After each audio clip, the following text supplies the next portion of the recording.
আসসালামু আলাইকুম প্রিয় বন্ধুরা, এই যে দেখেন, এটা কিন্তু আমাদের এই যে বড় ভাই কুরআন আলী সরকার কিন্তু ঘাস মারা দিছিল। ঘাস মারা দেওয়াতে পাড়ের এই যে দেখেন কি অবস্থা, এই যে আমি আপনাদের জুম করে দেখা দিছি। এই যে এত হারে পাট মরছে যে মনে হয় যে বাগান মারা দিছে। বাগান মারা দিলি গেলা যেরকম পাট ঘাস ধান পুড়ে যা ওইরকম পুড়ে গেছে। তে নিশ্চয় আপনারা দেখতেই পাচ্ছেন। তো সবসময় ঘাস মারা আনবেন বা মানুষের যে দেয় খেতি মাটিতে সবসময় দোকানদার ঘরের সাথে কবালা করে আনবেন, যাতে এই ধরনের মার্ডার যাতে না হয়। কেন যে এই বেচা 12 বিঘা জমি পাট বুনছে, তো 12 বিঘা জমিনে ঘাস মারা দিছে একেবারে ধরেন যে 8 বিঘা শেষ, 8 বিঘা পুজো দাফন কাবন হয়ে গেছে, আপনারা দেখতেই পাচ্ছেন। তো এই যে হ্যাঁ, অন্য কোম্পানির ওষুধ 4 বিঘা দিছে, সেটা আছে।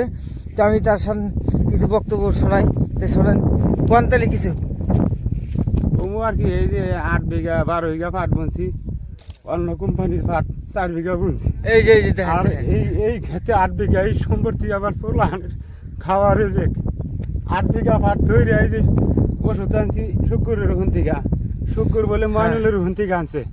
তাহলে 8 বিঘা পাট ধরে আমার পুইরা সার খাওয়া গেছে। এখন এই শেষে আবাদের সময়ও নাই। এখন আমি এই পরিয়াল কিটা বাঁচাম, আমার কত খরচ হয়ে গেছে, উপায় নেই। এই 8 বিঘা পাটের মধ্যে আমি কত একটু বড় রেন করে নিয়েছি, আশা করে নিয়েছি, খেত শোধ মেয়ে নিয়েছি আমি 30,000 টাকা দেয় খেত শোধ মেয়ে নিয়েছি। 8 বিঘা 60,000 টাকা দেয় 8 বিঘা খেত শোধ মেয়ে নিয়েছি। এখন আমার সব শেষ, আমি এখন কি করে এই পরিয়াল বাঁচাবো? আমার খেত ধ্বংস করে দিছে এই শুক্র। আর এই যে ময়নুল এই যে কোন কোম্পানির ওষুধ আমাকে দিয়া, অগর থেকে আমি সার ওষুধ অগর থেকেই আনি, সার্টিফাই করে দেয়, রিক্স নেয়। আরও 1 বিঘা আগে মরছে, কয় যে এটা হঠাৎ করে এই ওভার পারে। 8 বিঘা 2 প্যাকেট ওষুধ আনছি, 2 প্যাকেটে 16 ঠেঙ্গি ধরে আমার খেত শেষ করে দিছে। তাহলে আমি বিচার সরকারের কাছে দিব, যদি কোনো বিচার থাকে আমাকে দিব। আল্লাহর উপর বিচার দিয়ে থুইছি। আর দোকানদাররা দেখি আমার ক্ষেত্রে কি করে না করলে আমি সরকারের কাছে যাই, আমি এই খেত দিয়ে আমি সরকারের কাছে যাই, আমি আইনে দেখিয়া ক্ষতিপূরণ সরকারি যদি দেয় দিব, না দেয় সরকার এবং মাইরে হালা দিব পরিয়াল। এইটি আমার মনের দুঃখ। এই যে খেতি করছে তার সঙ্গে কিছু বক্তব্য শুনলেন। তো সবসময় কৃষক ভাইদের আমি কই যে এই যে দেখেন কি করছে, একটু পাড়া আছে, কৃষক ভাইদের আমি কই যে সারের দোকানের হাতে কারবার করবেন, সারের দোকানের হাতে কারবার করবেন, সবসময় ভালো করে কথাবার্তা কারবার করবেন। জিহিন অল্প মেশিন ঘুরাচ্ছি, ওষুধটা কম পড়ছে সেই জায়গায় ঘরে লেগে। আর তো দেখতেই পাচ্ছেন যে একেবারে সারা ক্ষেত ময়রা একেবারে যেটা কয় যে মাথায় বাড়ি এই কামটা করছে।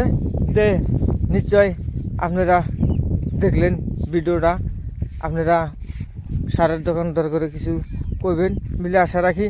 আর ভিডিওটা বেশি বেশি করে লাইক কমেন্ট শেয়ার করে দিবেন, অন্য কৃষক ভাইদের দেখার জন্য সুবিধা করে দিবেন। এই যে ফেরা নতুন করে সার বুনতেছে, এখন তো আপনার বৈশাখ মাসের আধা আধি গেছে গা, আজকে 22 তারিখ, বৈশাখ মাসের আজকে 21 দিন যায়। তো অন্য ক্ষেতে কিন্তু পাট বড় বড় হয়ে গেছে গা, অন্য ক্ষেতে পাট বড় বড় হয়ে গেছে। ওই পাটের সমান সমান আসিল প্রিয় বন্ধুরা, ওই ক্ষেতের সমান সমান পাট আসিল। সেই পাট কিন্তু এখানে ওষুধ দেওয়ার কারণে কিবা সারের দোকানদার করে ভুলের কারণে এই খেতলা মার খা গেছে গা। তে তার বক্তব্য শুনলেন। তে কৃষক ভাইদের ভিডিওটা বেশি বেশি দেখার জন্য সুবিধা করে দিবেন।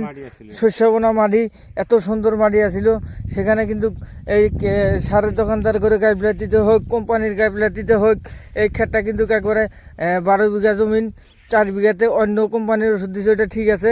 এটা কিন্তু 8 বিঘা জমিন একবারে পুইরে তাপন কাপন হয়ে গেছে গা। আপনারা সকলেই আল্লাহর কাছে এর জন্য দোয়া করবেন, এ যাতে ন্যায় বিচারটা আর আল্লাহ যাতে একে সহি শুদ্ধভাবে চলার জন্য তৌফিক দান করে থাকেন।